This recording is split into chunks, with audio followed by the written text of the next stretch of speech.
Hey everyone, welcome back with another session of history. I hope you all are doing well. So today we'll continue the same chapter, that is when, where and how. Now last day we have discussed about the time periods in history, dates in history and role of geography. Okay, so today we'll start the proceedings with the different sources of history. Alright, now guys, sources have been divided into two, that is archaeological sources and literary sources. Now today we'll start the proceedings with archaeological sources. Now first of all, archaeological sources. Now what is this archaeology? Now archaeology is basically the study of material remains of the past. So all about the different past life materials, whatever we get, the study that is being done on the basis of it. So that is what is called archaeology. Now if we see guys, archaeological sources. Now archaeological sources include buildings, monuments, tools, pottery, artifacts, jewelry and different other items that may have been used by the people of that period.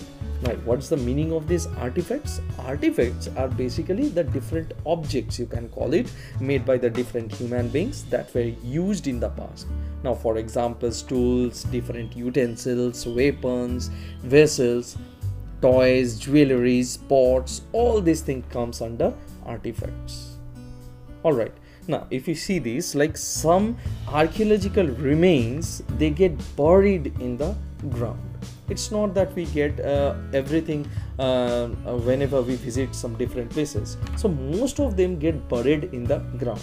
Now these are carefully dug out by archaeologists and to study the different historical periods, you can call it. Okay, so these are carefully dug out by the archaeologists with different tools that they have, and they study and they understand from which historical period these things belong.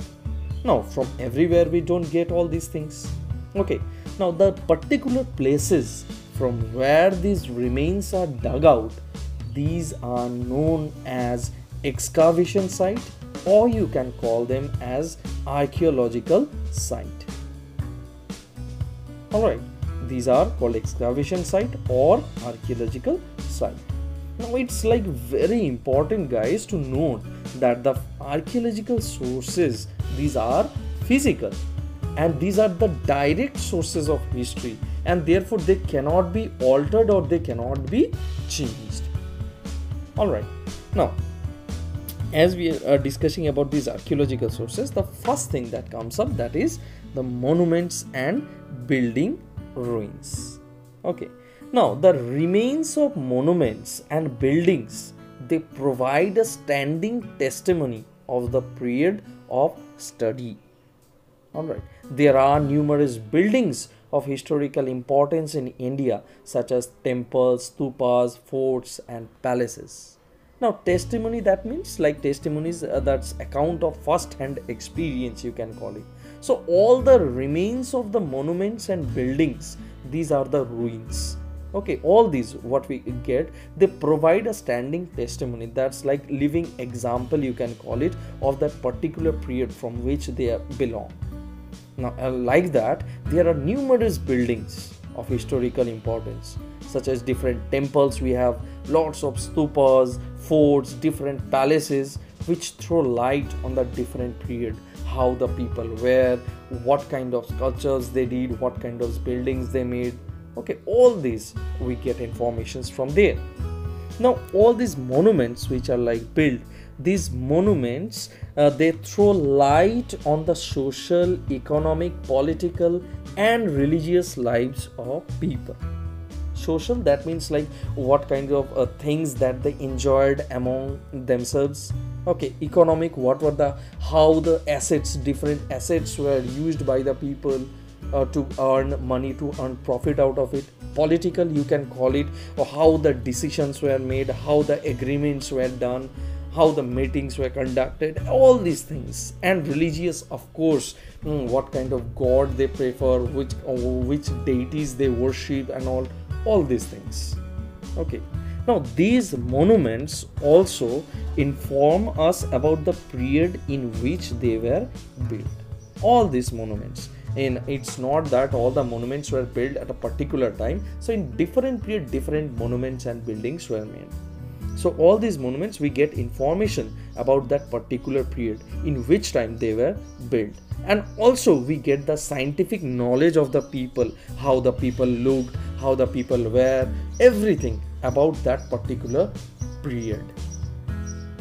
All right, now along with all these guys, all the remains of these important buildings, they give us information about the architectural style prevalent in that period. All right, how the people were, how the sculptures were, what kind of style they used to follow in different period, different time.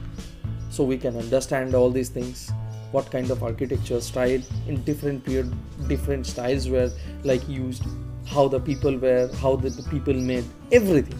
Now ancient ruins also give a glimpse into the cultural identity of a place.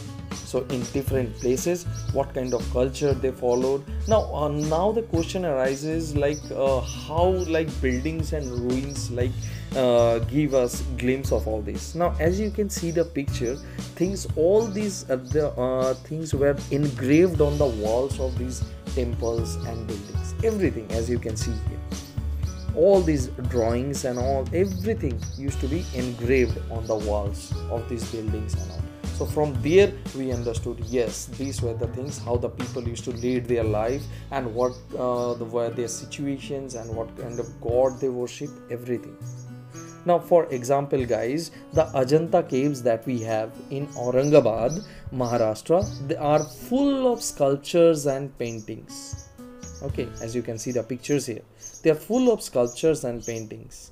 Now some of the cave frescoes, that means like the different artworks made by water based pigments, you can call it. During that period watercolors were not there, but those kinds of art form which had those water type pigments. Okay, so they depict stories from Buddha's life, Gautam Buddha's life. They depict stories about him, while others offer a vivid, that is a clear idea, detailed representation of people's lives who had carved these caves.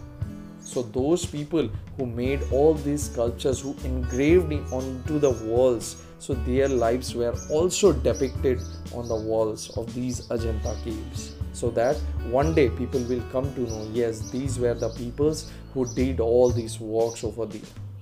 Okay, so this way, these monuments and building ruins helped us to understand about the different periods of history. Okay, so that's all we have in this session. Until the next time with other topics, bye bye.